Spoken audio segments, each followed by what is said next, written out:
Check out this list. Kampala, Uganda. New Delhi, India. Manhattan, New York. That's the real estate portfolio of the supposed Marxist mayor Zohran Mamdani's own family. The same family whose son just told New York's wealthy that they don't deserve to exist unless they pay up.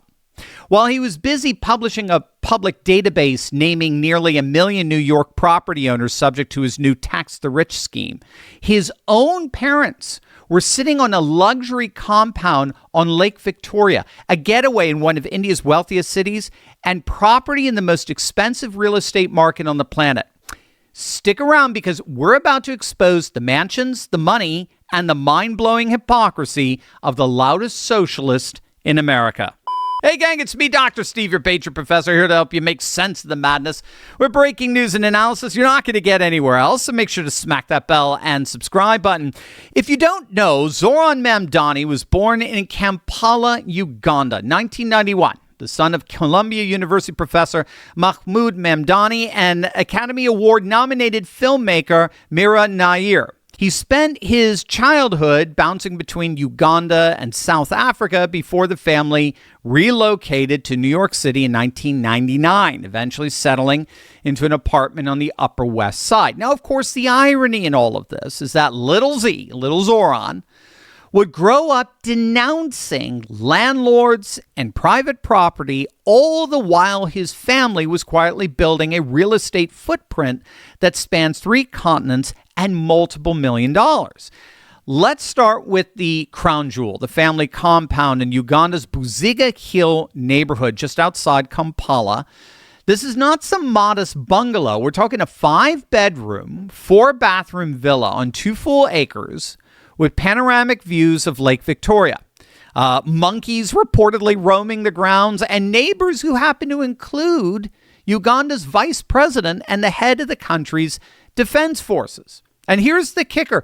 This denouncer of landlords, right, Mamdani, he is the son of landlords. His family rents out the Uganda house on Airbnb, and they've done so for almost 8 years.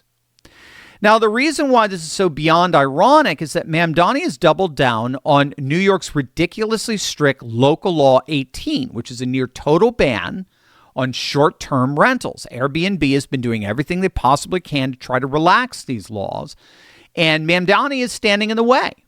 His administration has held firm that easing restrictions would turn apartments into investment opportunities for predatory actors and worsen the housing crisis, even though data shows the crackdown hasn't lowered rents and instead has pushed hotel prices up roughly 30%. But no matter, that's okay. His family can enjoy the proceeds from Airbnb while he denies that to others. The very same rental platform that Mamdani has spent years railing against as a scourge on housing affordability is the exact same platform his own parents use to turn their African villa into a side hustle, charging as much as $340 a night for total strangers to enjoy their monkeys and their predatory lake views. But it gets better.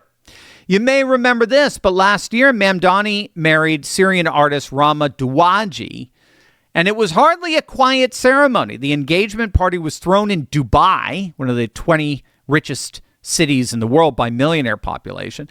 He then threw a lavish 3-day wedding celebration in Uganda, guarded by armed special Ugandan military forces and his own private security detail, complete with masked military security and cell phone jamming systems to keep prying eyes and cameras away. Note that the man who criticizes ICE agents for wearing masks needed his own private army of masked guards just to protect his wedding weekend at the family mansion. Now, let's talk about the land itself, because Mamdani doesn't just visit his parents' compound. He actually owns his own slice of Uganda as well, according to his 2023-2024 financial disclosures.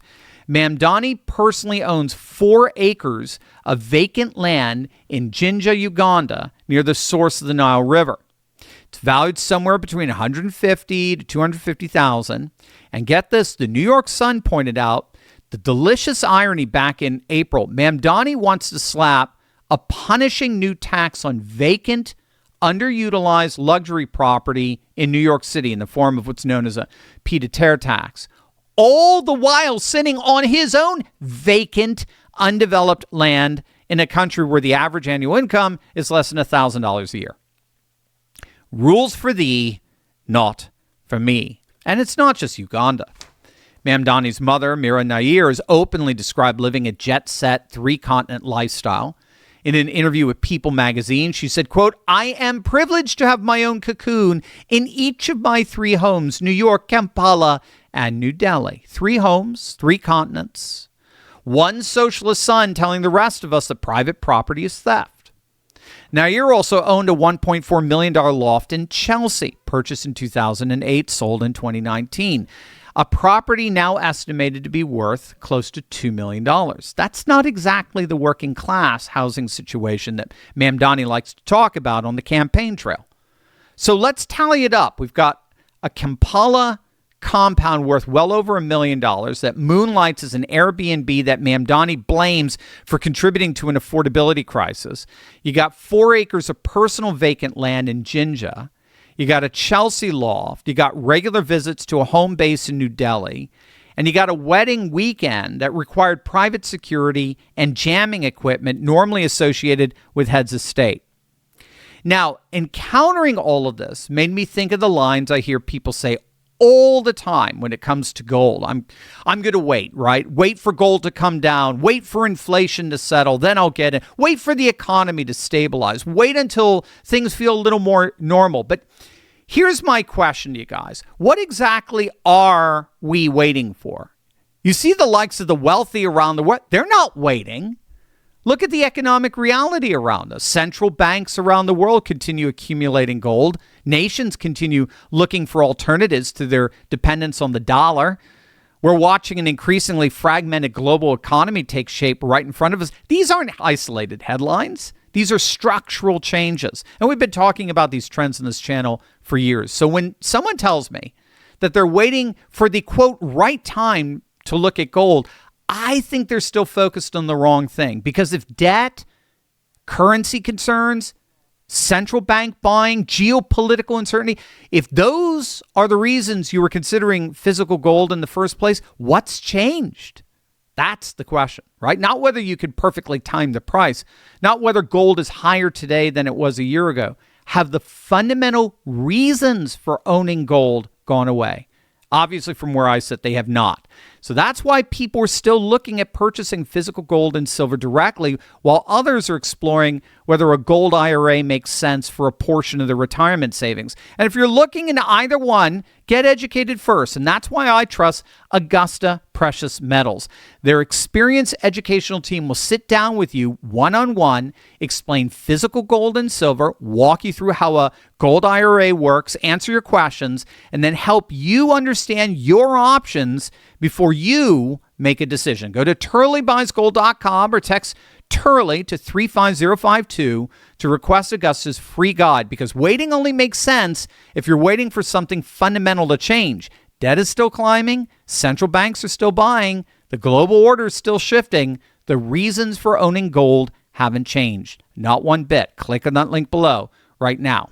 Now, here's where this gets even messier, because as I told you before, Mamdani's pied-à-terre tax, the surcharge on second homes worth over $5 million, it's already run into serious legal trouble. A Staten Island judge issued a temporary restraining order after 3 homeowners sued the city. Meanwhile, the very affordability crisis this tax was supposed to fix, yeah, right, it keeps getting worse. Manhattan's median rent hit a record $5,300 in July. Average rent hit an all-time high of $6,600. And the rental vacancy rate sits at just 1.5%, the lowest it's been since 1968. So think about what's actually happening here. New York's wealthy tax base has been fleeing for lower tax states for years. The state has lost an estimated $111 billion in net income to interstate migration over the past decade, the worst of any state in the country by far. Governor Kathy Hochul, who was her own disaster, she's been reduced to publicly begging donors to go find their millionaire friends in Palm Beach and try to convince them to come back home to New York. And now we learn that the mayor leading this crusade against the, quote, rich comes from a family that spent decades living the exact lifestyle he condemns. Multiple properties, multiple continents, Airbnb income, and armed private security at family events.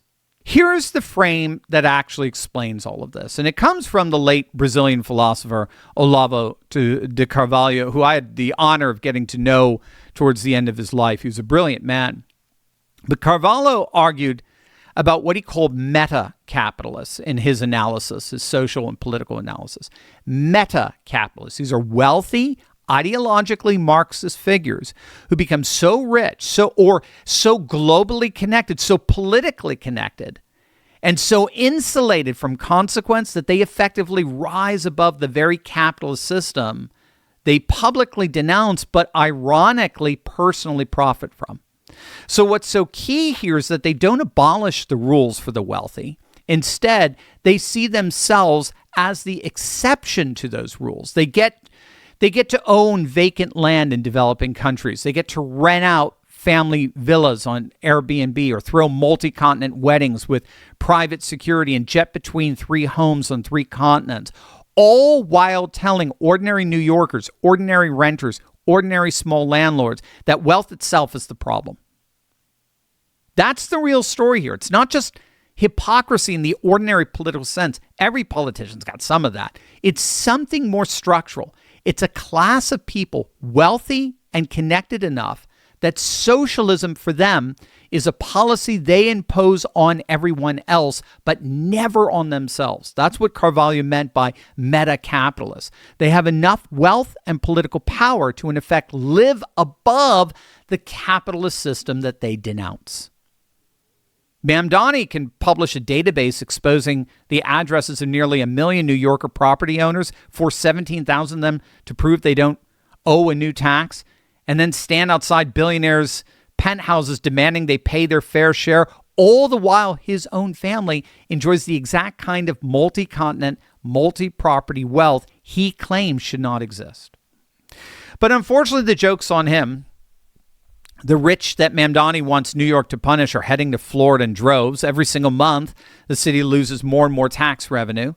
That's what they're calling the Mamdani effect, or perhaps the Mamdani curse, the kind of social and economic disaster that comes from imposing rules on others that Mamdani has spent his entire life exempt from. Mamdani himself may not feel the consequences of his hypocrisy, but unfortunately, the consequences for New Yorkers are just getting started.